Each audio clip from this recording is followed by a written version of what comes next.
moonwalking on their butts. You know?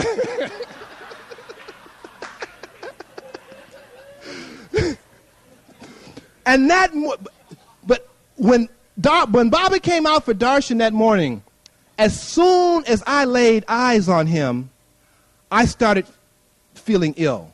I started shivering. I ended up with pneumonia, pleurisy, diarrhea, vomiting, and delirium, and more. I was like wiped out. I was so sick I couldn't have gone to darshan anyway. So the only darshan that I had for about that was a Wednesday, for about the next 4 days or so, the only darshan I had was darshan of the toilet. And I was like, Padnamaskar of the toilet. That was it. That was the only Padnamaskar in anything I was having, okay? Saturday, Baba returns to Puttaparthi. Now, I'm really sick. Tell you how sick I am? I can't talk. We're talking near death, okay? Me not to be able to talk. There is one thing that you never have to worry about there being a shortage of on the spiritual path, and that is advice. Folks will always be more than eager to give you advice, whether you want it, need it, or not.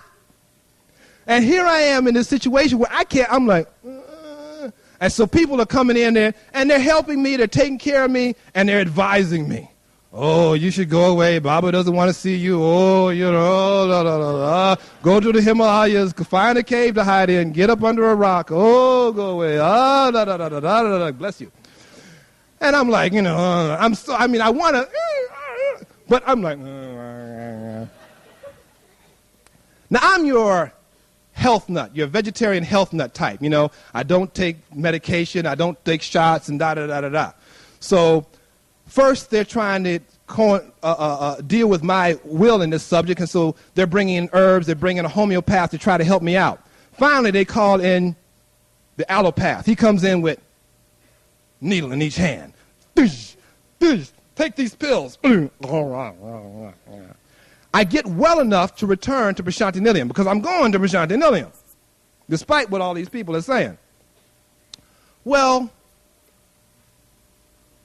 I get to Prasanthi Nilayam. I'm on my way to darshan the next morning, and all the things that these people have been saying to me are starting to weigh on my mind. So I'm thinking, well, maybe I won't go in the darshan area today. Maybe I'll just have darshan from afar, behind a tree or something, on a balcony somewhere, and get some binoculars or something. This is the one day in my darshan career that I do not want front row. And so you know the secret to get in front row. Don't want it. You'll be there. Sure enough, whoop, here's my line. We're going in. I'm like, oh, no, I don't want to go there. And I'm thinking as I go inside, I said, well, I don't have to sit on the front row. I can sit anywhere.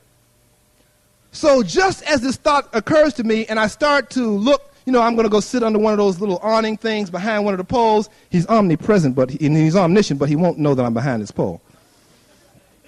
Just as I'm about to make that turn, the man in charge of the darshan area, he moves one of the little boys, because they don't let kids sit on the front row. So he moves this little boy off the front row. He looks at me and says, "You, sit here." Give me a break. Huh? You know what it's like. A spot on the front row, people are like diving, and old grandmothers are like, doing, all kinds of stuff is going on, right? Thank you. People have to fight for those spots. No one would go and sit at that spot. I look at this guy and I say, okay, Sai Baba, it's okay. I don't have to. You come sit here.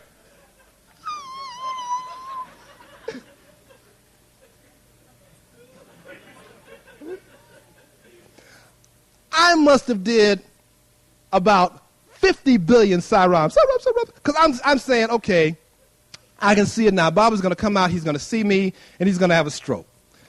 Right? Oh!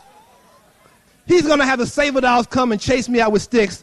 That happened before. I'll tell you about that tomorrow. He's going to turn me into a pile of a booty. I mean, something, you know, I'm like, oh, syrup. I can see, you know, y'all be doing Paramount, Fabitrum, Baba, Michael. And I'm sitting there, I'm syrup. Baba comes out, and he walks by me.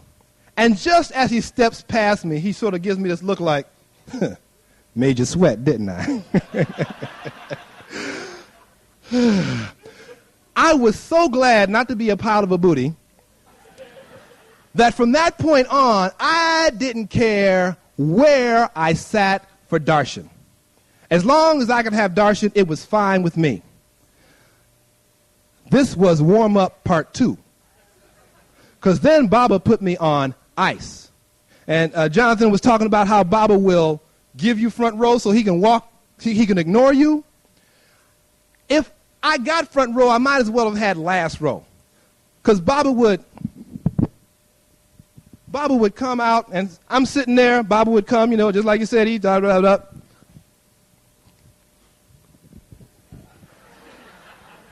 Da, da, da, da, da, da. You know, it got to be the point, well, I think there's a message here. And then one day, we're at Whitefield, and this friend of mine from Los Angeles shows up. And he says, Mike, you've been here for a while. You know, he says, how's everything? How's everything been going? I said, well, let me tell you about it. Baba's got me on ice. He doesn't talk to me, doesn't come near me, blah, blah, blah, blah. He says, oh, Mike, puts his arm around me, consoling me. It'll change today. Don't worry. Then he made the mistake of sitting next to me. Sitting out there, front row. Baba comes.